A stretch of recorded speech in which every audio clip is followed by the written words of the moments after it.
You are listening to the Football Diehards podcast with your hosts, Justin Lanero and Bob Harris, sponsored by DraftKings. Sign up now using promo code DIEHARDS, DIEHARDS. Make a first-time $5 deposit, and you'll receive a free $3 ticket. Welcome to the Football Diehards podcast. I'm your host, Justin Lanero, on Twitter at Justin Lanero, along with my co-host, Bob Harris, at Football Diehard on Twitter. And our executive producers on the line tonight, Kyle Dvorak at FF. Kyle the Kid, Bob, what's going on tonight? Not much. How's it going, guys? Living the dream.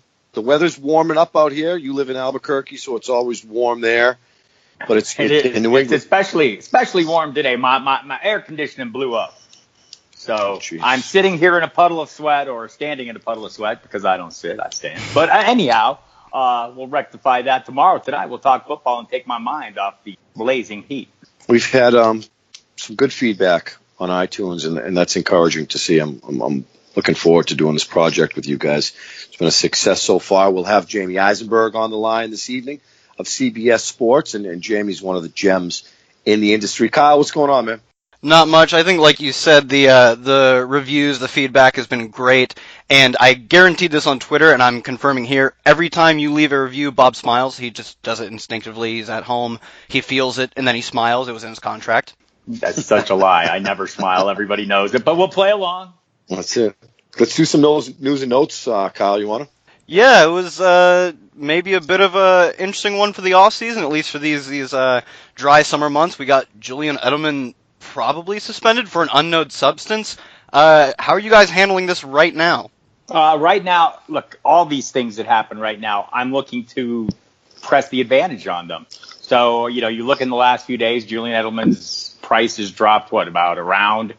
I'm looking to press the advantage on that. And in off-season news in general, we look down the drinking straw. We forget there's a bigger picture because we see what's in front of us, like a fish going after the lure. We see, boom, we're all on it. And what I try to do is keep in perspective. It is still June. There is a lot of things are going to happen. Julian Edelman will still play a number of games and still have some value. And I'm hoping the price comes down further and and as the price of Jordan Matthews rises, because obviously, he's the guy, that's where the buzz moved to, right? Okay, we're all looking for what replaces Julian Edelman for 4 games. Well, maybe it's what's already there. Maybe it's guys like Gronkowski. Maybe it's guys like James White. Maybe it's guys like Chris Hogan. But maybe it is Matthews. He's a great slot receiver, or has been, when healthy, a solid slot receiver, I should say. And maybe he's a guy you pivot to. But, what's his shelf life? Is it you want to draft a guy for a month? I'm not gonna dive in too hard or chase too hard after Jordan Matthews right now. I just hope that look, all the offseason news, everything about Gronk and everything in New England, or that Gronk and Tom Brady aren't at OTAs. Drive that price down. That's what I want from this news. I want it to create value for me so I can cash in and come out ahead, and that's what smart owners should be thinking. I tend to agree.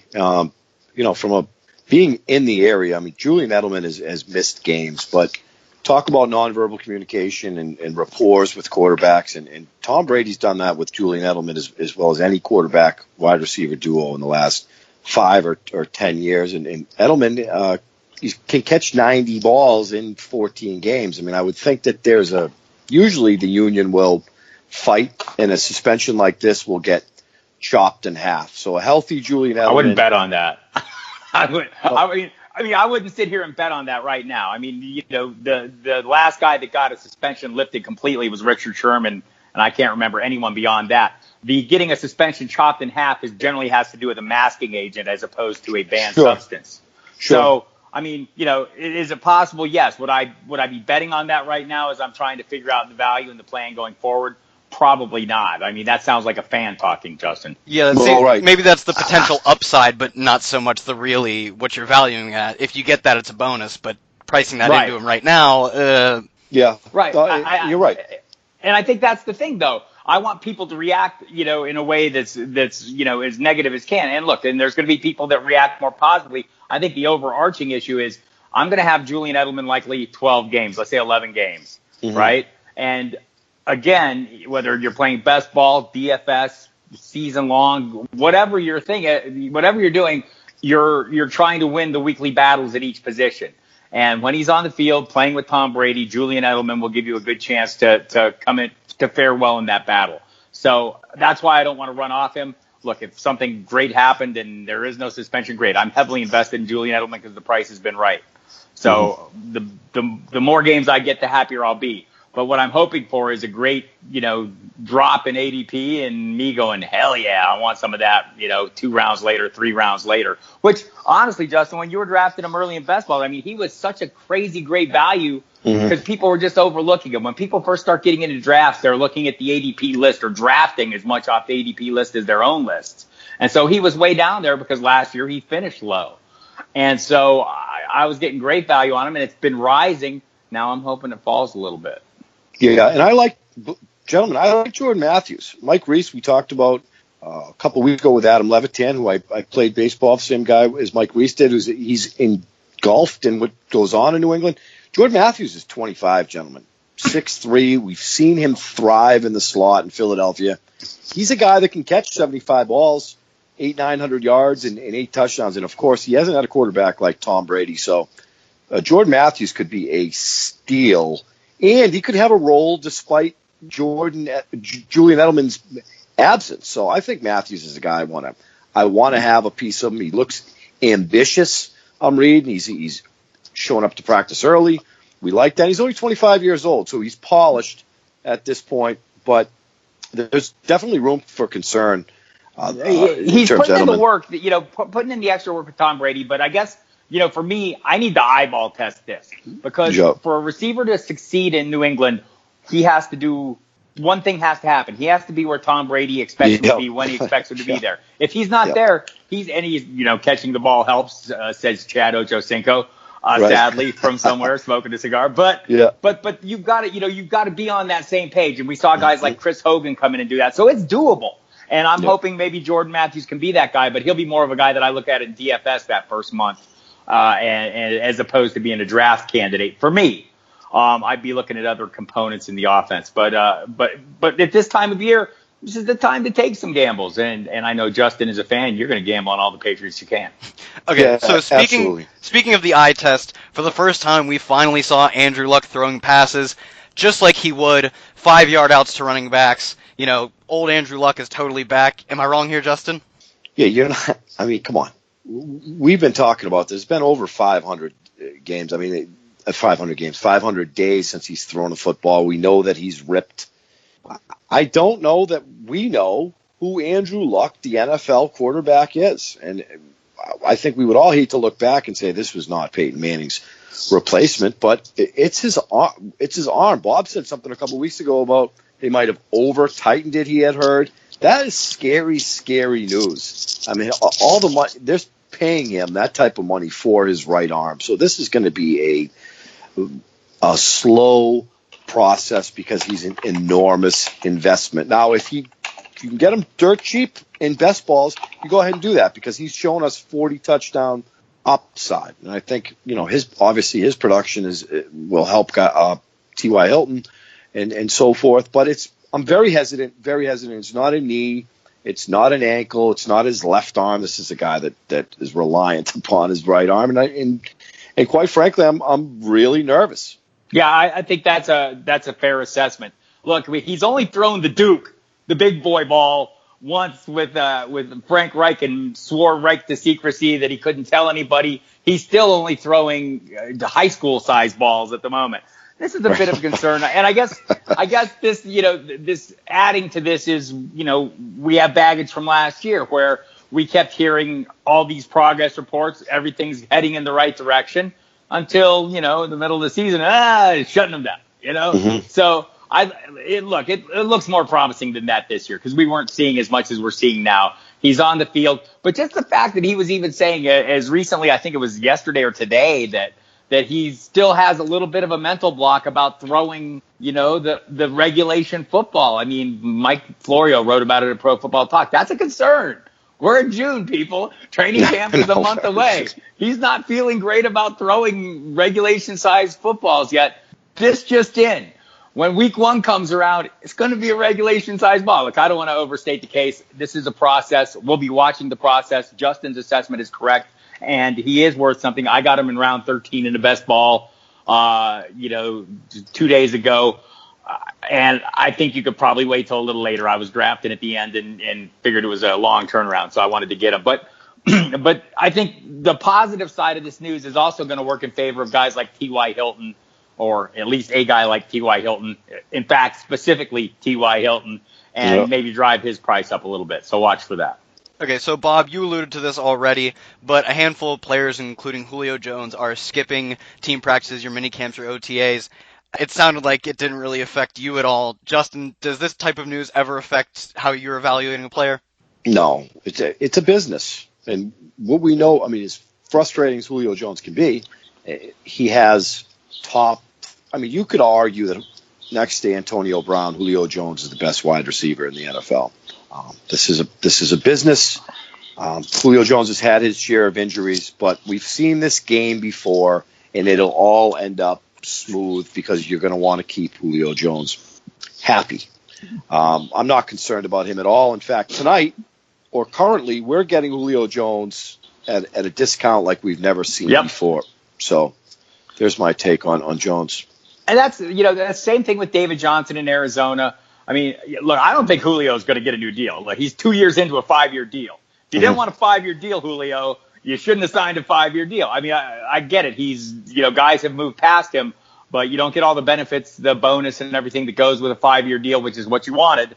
And then 2 years into it, go, damn, that wasn't a great idea. Well, maybe after 3 years, maybe after 4. But I think, seeing that Matt Ryan got paid. But what did Matt Ryan do? He waited till a year. There was only 1 year left on his contract. So that, but that's beside the point. David Johnson, something's going to get worked out. Le'Veon Bell, he's going to show up too, probably the week of, but he's going to show up because you're not going to give up $1 million a week if you're Le'Veon Bell for nearly $1 million a week to make a point.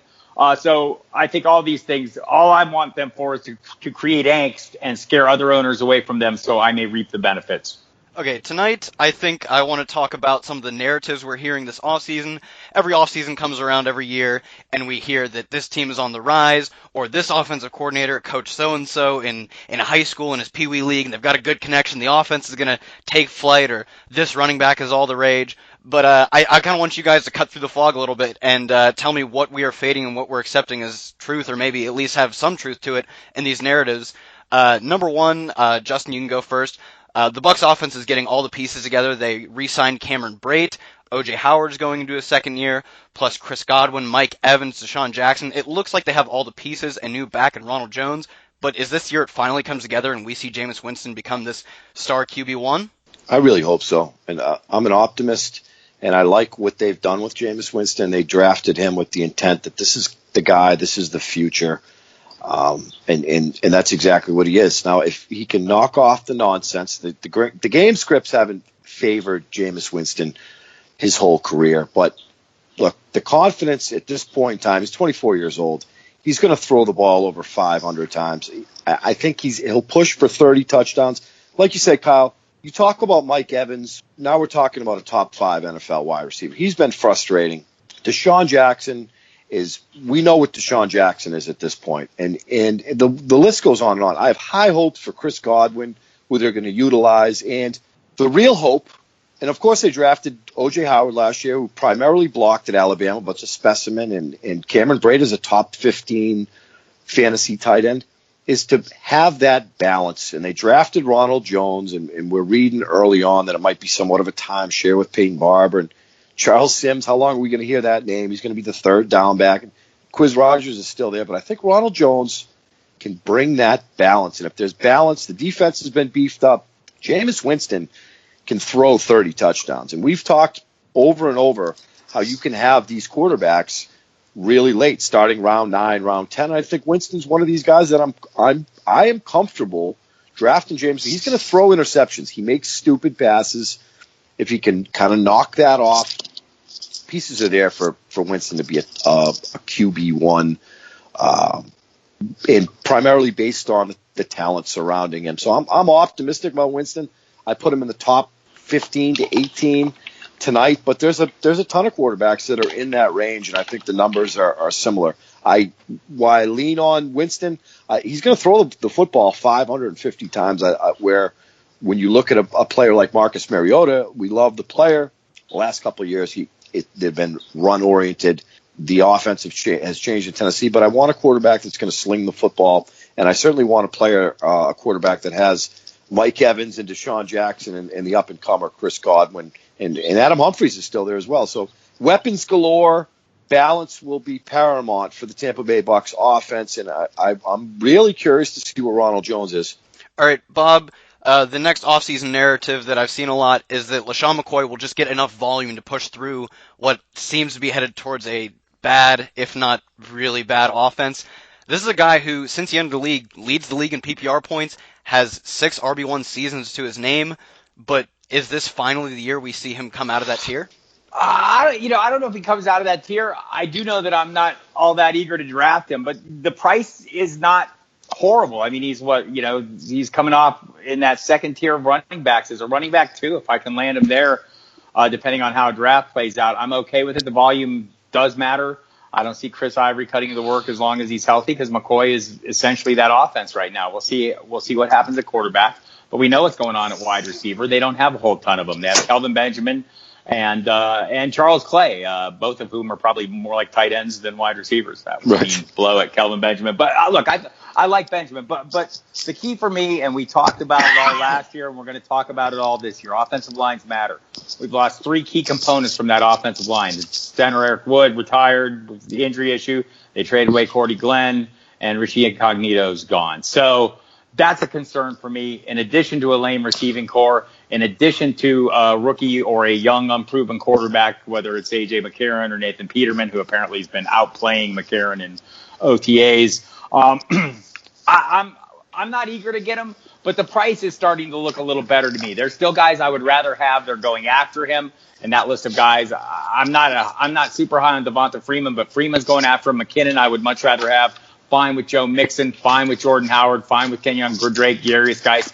If I kind of lay off that spot or that range where McCoy's going and maybe focus on wide receiver there, I'm fine with the running backs I'm getting after that. I think we can squeeze, one more year out of, he's 29, Shady McCoy. And if history repeats itself, which it does, I think LaShawn McCoy can get 300 touches. And in fantasy circles, we certainly like the volume. But I agree with that. The volume is what matters. The volume's a big deal. But he'll turn 30 next month. That we all know the magic number. So look, I'm not advocating avoiding him completely. I like different players at that spot. But Justin, the point is correct.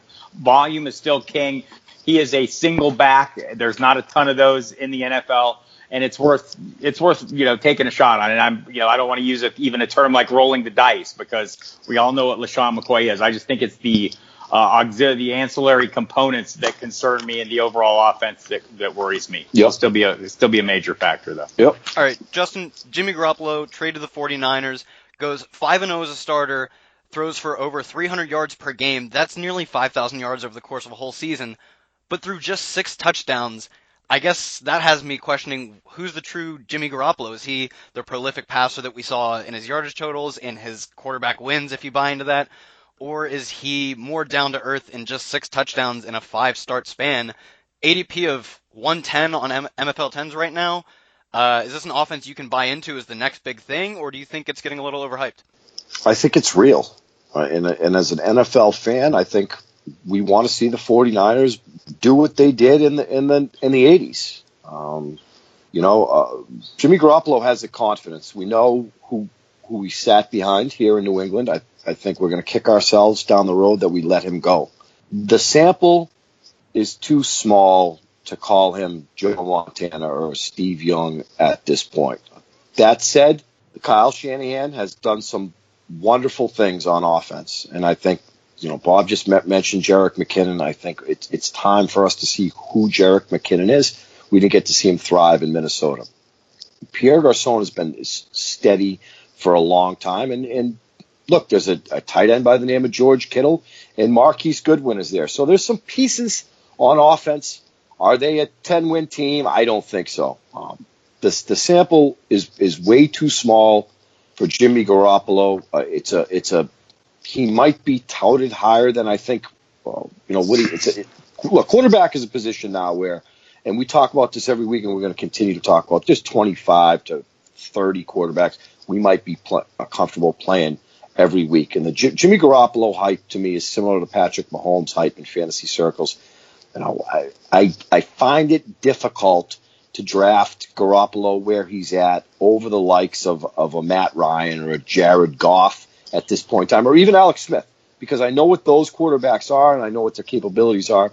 Sample is too small for Garoppolo right now. I need to see more of them to form a real opinion. But Kyle Shanahan has been wonderful with certain things that he's done, and I'm interested to see what Jimmy Garoppolo is in 16 games.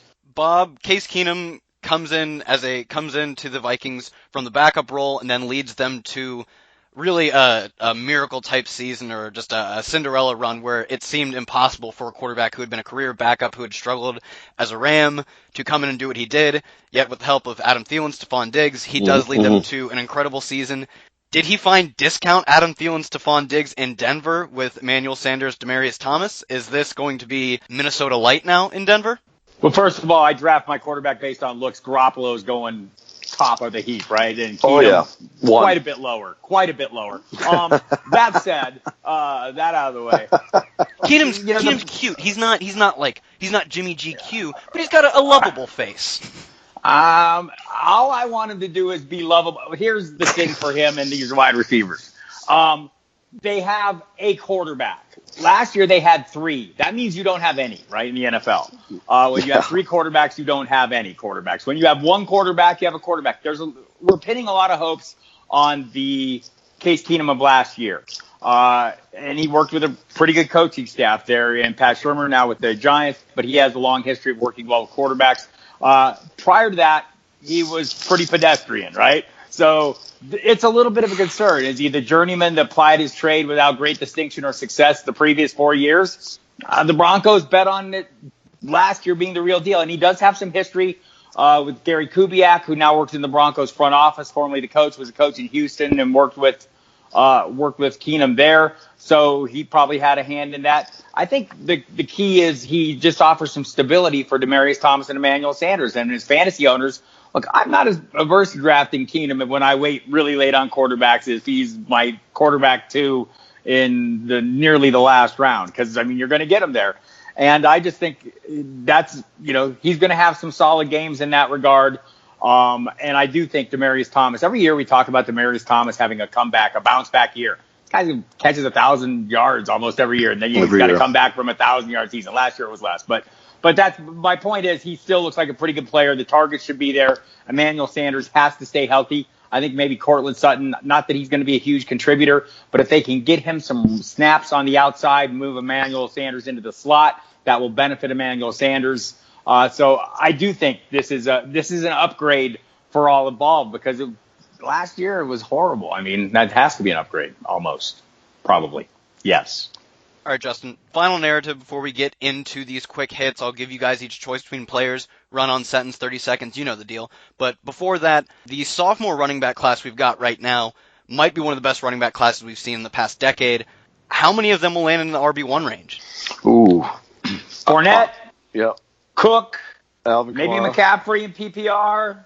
Kareem Hunt, yes. Kamara, of course. That's 4.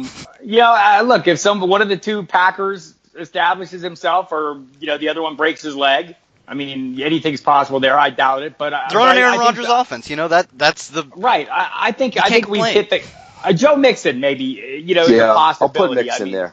Yeah, I like the upgrades to the offensive line. Again, we're going to harp on that constantly. Offensive line matters. The Bengals realized that and did a lot of work on theirs this offseason. Getting Cordy Glenn, who I mentioned from Buffalo, drafting a center in the first round. They're obviously doing some work. But I think, if I had to narrow it down out of that bunch, I think the real candidates are Fournette, Cook, Hunt, and Kamara. Christian McCaffrey in PPR as well. Yeah, those 5. Yeah, absolutely. And out of those 5, maybe 1 will make it. And I like the Joe Mixon take too. I can see Joe Mixon being a top 15 fantasy running back. This kid was very, very talented at Oklahoma. He's young. I have a hunch, a Joe Mixon hunch. So we'll see. All right, the segment of the show where I give you guys 30 seconds or a run-on sentence. Surprisingly, no one has tried to craft a run-on sentence over 30 seconds yet. I'm interested to see how many episodes it takes us to get there, but I will let you kick it off, Bob. Who are you taking, Alvin Kamara or Saquon Barkley? I'm going 50-50, or I have gone 50-50 on those guys. I think right now I'm leaning a little bit to Barkley. I do think you can make the argument for Kamara without Ingram early on. They say they're going to run some other guys. They are, unless Kamara goes off, right? If he's getting the job done, the concern is, can he handle that full workload? I think he possibly can, but I don't know that over the course of the season, he's not going to get the same workload as Barkley. Barkley is going to be the busier guy, and that matters. Bob, the podcast resident opportunity Nick. As always, unsurprising that you're leaning Barkley, but I do like for the MFL 10 crowd, if you can't decide, do you really know the answer? Just split, right? If you don't know the answer, you don't have to choose. Right, and that's what I've done. I probably am about half and half on those guys. Agreed. All right, Justin, Golden Tate or Marvin Jones? Ooh, I'm going to have to take Golden Tate. I mean, respectively, that Marvin Jones finished wide receiver 12, Golden Tate 13 last year in PPR format. They both played 16 games. Kenny Golladay, we're hearing some buzz about Golladay. You could avoid the whole situation, just draft Matt Stafford, so you don't have to make decisions like this. But I think I'm more confident with the Golden Tate because I see him being a lock for 90 receptions. You don't really get that with Marvin Jones. I think Jones has the touchdown upside, and Tate's a guy that is going to catch 80 to 90 passes, and I'm pretty comfortable there. But it's a coin flip. Situations like that, I might, and you come to the crossroads in DFS land, and you want to swerve to see, and especially in tournaments where you want to go with the guy who you think is less owned. But it's pretty damn close, and in season-long leagues, I might avoid them both and just grab Matt Stafford, the distributor of the football. I like your DFS note there. Just take who everyone is not on, because maybe you don't know who's going to score more points, but you might be able to tell who more people are beyond. Just fade that player. I like that perspective, especially for DFS. We'll be covering that in the season. Bob, final one, Delaney Walker, Kyle Rudolph. I have a hell of a lot more Kyle Rudolph, and maybe it's more of a price issue. Walker's going a little bit sooner in the drafts I've been in. And look, I'm a huge Delaney Walker fan. If you meet the guy, you will be amazed. He is the most jacked up guy on earth, it looks like. But I think Rudolph, just the touchdown ability, he is a red zone weapon, has scored a lot of touchdowns, needs to stay healthy, so does Walker. But it seems like there's more targets, more weapons. It's the Minnesota attack is maybe a little more concentrated on those top two receivers and the tight end. And that's why I give the lead. And the fact that I'm getting him a little later kind of seals the deal for me. Yeah, they're both top 10 tight ends in my opinion. But I certainly agree. When we look at the Vikings offense, there's a lot more pieces there. But I think Walker might have more upside in terms of receptions, and there's not PPR. There's not the allure when you look at the wide receivers for the Titans.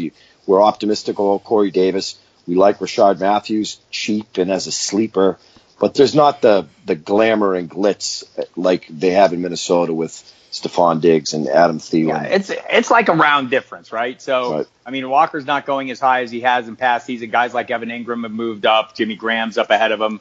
Greg Olson's still there. I think, both those guys are in the right price range. I'm taking the one that's a little cheaper. I love it. And joining us now is Jamey Eisenberg of CBS.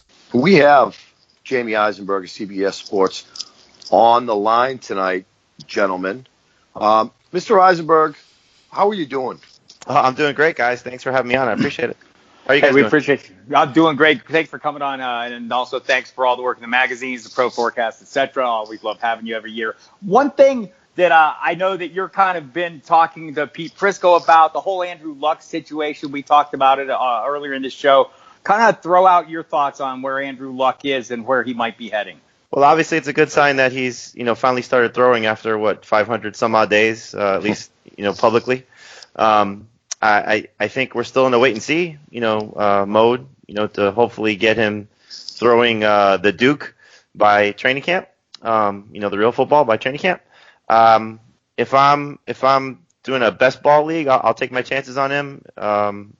Keeper league, it's a little bit of a dicey scenario depending on what compensation you have to give up. And redraft, by the time we get to August and early September, we'll have a better idea. But I think you got to approach him more as a number 2 QB than a QB1, just given what we know about his health status right now.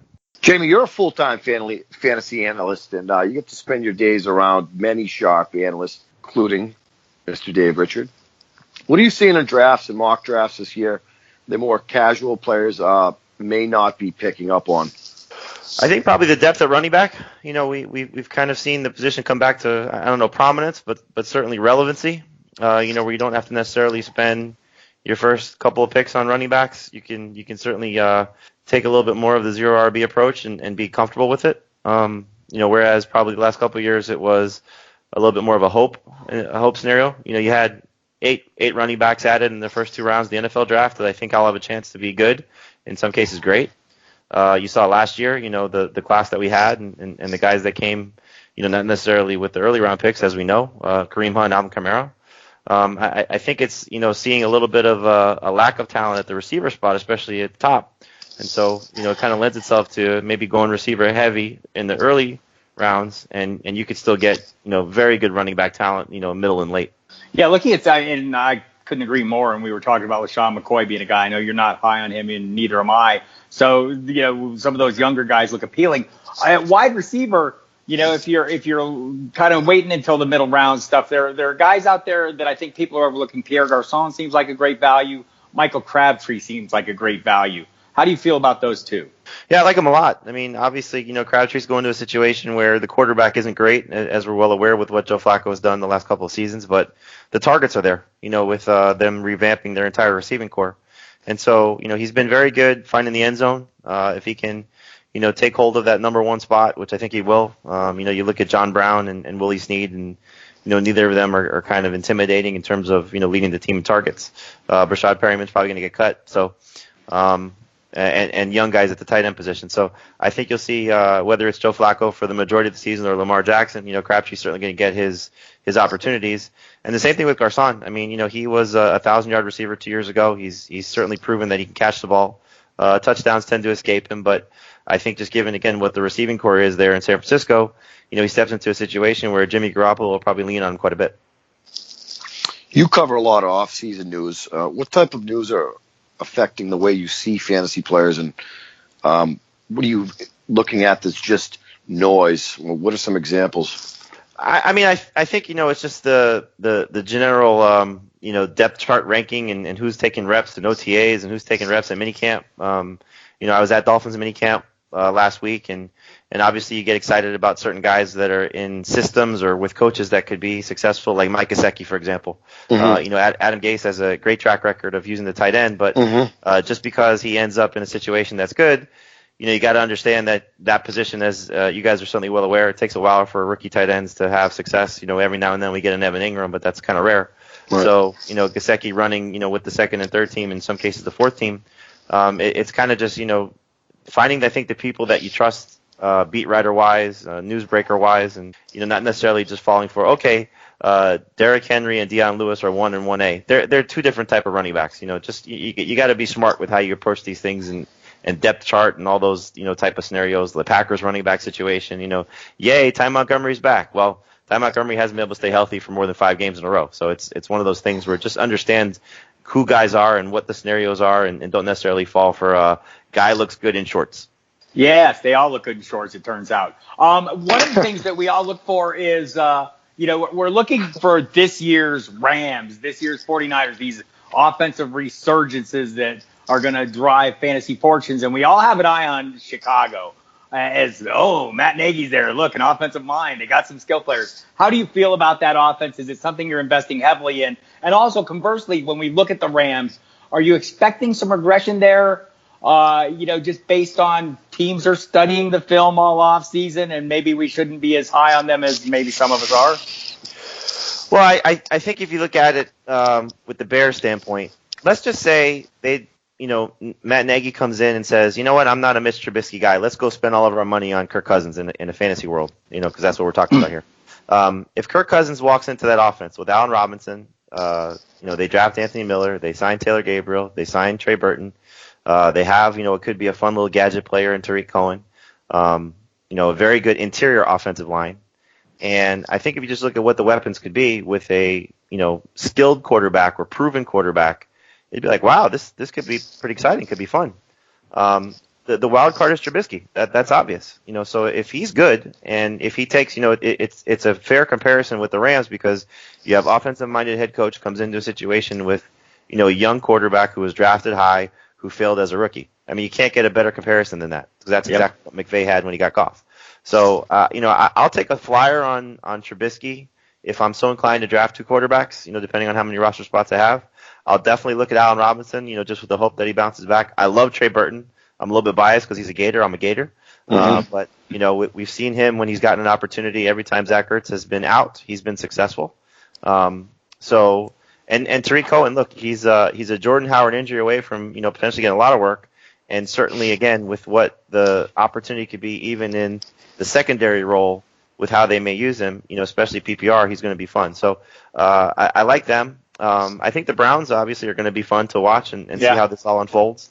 If you're looking for another team that has a chance to have a nice little rise offensively, hopefully they've solved their quarterback situation at least in the short term. It seems that it would be the long term. Otherwise, why draft Baker Mayfield? But Tyrod Taylor certainly had his moments, and again, you put a proven quarterback in this scenario of good run game, or at least should be good run game with Carlos Hyde, Chubb, and Johnson, and obviously Josh Gordon's got his chance to get back to fantasy prominence, along with the guy who set the NFL record for most receptions in his first 4 years in Jarvis Landry. So I think those two teams are going to have the chance to take a big leap, and hopefully that happens. As it relates to that, where do you fall on the Josh Gordon, Jarvis Landry spectrum? Who do you think, if this offense is that ascending offense, who do you think stands to benefit the most? Well, I think, both guys have a chance to be good in respective formats. I don't think that Josh Gordon's going to have more catches than Jarvis Landry because that would be probably, a failure on both of the Browns' part and how they use Jarvis Landry and probably how Jarvis Landry performs. Again, he's 100 catches every year based on the average, but he's probably going to be in the 85 to 90 catch range, but he averages 10 yards a catch, and last year he has 9 touchdowns. I don't think that's replicable, even in what could be a better offense than what he played in last year, or at least what should be a better offense than what he played in last year. Josh Gordon's a much better big play threat. I think he's got the chance to, really be a standout fantasy option. Again, look at the quarterbacks he's played with over the course of his career. So I would say targets and catches are going to favor Landry, or the targets at least could be close. Touchdowns, yards should favor Gordon. So PPR, their scoring will be somewhat similar depending on how many touchdowns Gordon gets, more so than Landry. But in a standard league or half PPR league, I think Gordon's got an edge. Where do you have Gordon tonight in your PPR rankings? Just curiosity, where do you have Josh Gordon ranked? Non-PPR, he's 13th. I'm just happen to be looking at that right now. PPR, I think he's around 17 or 18. I just think he's got much upside and just love his potential. We had Brad Evans on the show last week, and we made a bet. So I like 17, 18. Sounds great. I'm just curious, Jamey, who are some of the guys you find yourself drafting most consistently this year, or that you're targeting most consistently in the first half of the drafts? Well, first half, Trey Burton is one. I tend to lean toward him as we get past the top 3 or 4 tight ends. Mm-hmm. Trying to think. I know I didn't answer your question before, so I'll answer it now. With the Rams, I prefer Robert Woods over Brandon Cooks. I just think with what Cooks is stepping into, he's just to me a better version of Sammy Watkins. So touchdowns will have to save him. I still think that you'll see Goff. Like you said, teams will figure them out a little bit more. They'll be different. Again, with what Cooks does compared to what Watkins does, but I think Woods has kind of established that rapport with him and what McVay likes to do. So I think Woods is better. I tend to take him just because he tends to fall. Josh Gordon is another one, just again where he tends to end up depending on how you approach your first 2 or 3 rounds, depending if he's there in round 4. And then I like Rashad Penny's opportunity. He's somebody that if he's there in round 5, to me it's easy. Round 4 I think is kind of the sweet spot for him, just because of where the running backs tend to go. But I'm excited about Penny if that offensive line can perform like I think it will, which will be better. I think Penny's got an opportunity given his potential workload.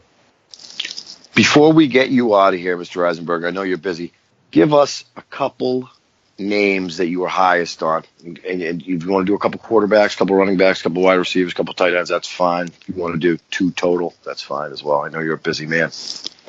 I'm quarterback wise, I'm really excited about Mahomes. I don't know if people realize how good of a rusher he could be. I think he ran for 700 yards in college, something along those lines. And he's going to have an opportunity with his legs to, make some plays. I love that offense. I mean, Andy Reid's been, great for quarterbacks over his career. And, what he did with Alex Smith last year, or maybe just what Alex Smith did by himself. But I think you look at that receiving core and what they have there, it should lend itself to Mahomes having the chance to, be a nice quarterback, if not, one of the better breakout guys in his in his second year. Royce Freeman's another one that I tend to be drafting a lot, and I know the news again. You want to believe what you hear. That Devontae Booker is going to get the opportunity to be the starter. That's great. To me, it shapes up pre-injury what the Chiefs were looking at last year, where Spencer Ware was just a guy. He had a very good season the year before, but Kareem Hunt was the better talent. I think you'll see that happen again, that you'll see Royce Freeman come in, be the better talent. I heard from some people in Denver off the record that, they're really excited about him and think that he could be better than what C.J. Anderson was last year, which I don't think is saying much, but he averaged 4 yards a carry, ran for 1,000 yards, and certainly was more than capable. So if Freeman gets that opportunity, like I think he will, I wouldn't necessarily believe the Devontae Booker news. You, Mike Clay, Brad Evans, who else? I mean, everybody's keen on Patrick Bob Mahomes. Harris. Bob Harris. I would also like to put my name on the list. The Patrick Mahomes hype is real. And I talked to you last offseason, Jamey, and you had spoken to Andy Reid, and he wasn't committed to Spencer Ware. So it was interesting how the Kareem Hunt situation worked out. Hunt was going to have a role immediately, but we didn't. I don't think any of us envisioned that size of a role. Of course, the injury to Spencer Ware helped Kareem Hunt. Couple wide receivers that you're high on. And before we let you get out of here, again, I know you're busy and you got to get up early and work with Dave tomorrow, so you need all the rest you can get. Yeah, Dave always keeps me on my toes. I guess just looking past the obvious guys, Chris Hogan. I liked him before the Edelman suspension. I think now you see the targets should pick up a little bit in the first 4 games. But losing Brandon Cooks, Hogan was on pace for a good season last year, even with Cooks there without Edelman before the injury started to happen. And I think again he's got just an opportunity. You saw it in the Super Bowl. Cooks had the concussion early in the game. Hogan goes out. Obviously Brady throws for 500 yards, but Hogan over 100 and a touchdown. He's somebody that I think is worth taking in that round 6-7 range, depending if you can get him. And then another guy who I liked a lot last year, but didn't have the season that I think a lot of us probably hoped for, is Jamison Crowder. I like that. You talk about Crabtree and Garcon and their opportunities. Josh Doxson. Hopefully this is the year it happens for him, but we haven't seen it yet. Paul Richardson. We'll see how he does. Going to Washington, and obviously if Jordan Reed can stay healthy. But I spoke to Kirk Cousins at the Super Bowl before the trade happened. It was actually the day before the trade happened, and before the Alex Smith trade happened. Excuse me. But at the time, he didn't know where he was going to be. And, I asked him, what happened with Crowder last year? And he said, nobody realized that he was playing through that hamstring injury all season. And so hopefully that he's healthy now. This is one of those scenarios where if you get a good report like we got from him, got from the Redskins media, those are the ones I tend to believe. When I like a guy and I think there's an opportunity and you hear something positive, okay, that's when I can get behind. And so I think Crowder's another one that, people just, anytime you get burned by somebody, you're like, I'm not going back to that well. That's a well you want to go back to. Yep, I agree. That's exactly right.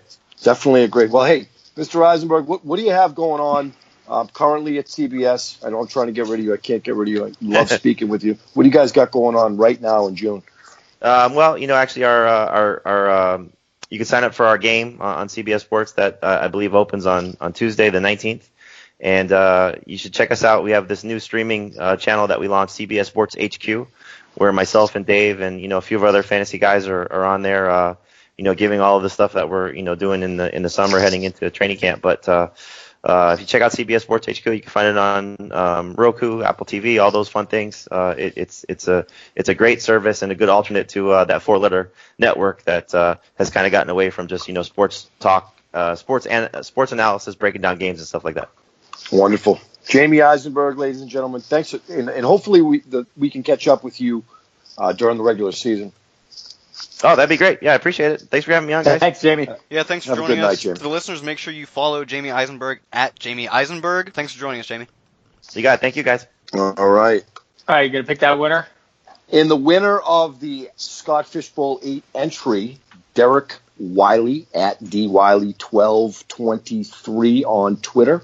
He's married to an amazing wife, like everybody else, and has two of the best kids, like everybody else. And full-time police officer, and it looks like he does some stuff at Gridiron Experts and the Draft Genius. So congratulations, Derek Wiley, courtesy of Scott Fishbowl, and we appreciate all the people that engage with the Football Diehards podcast.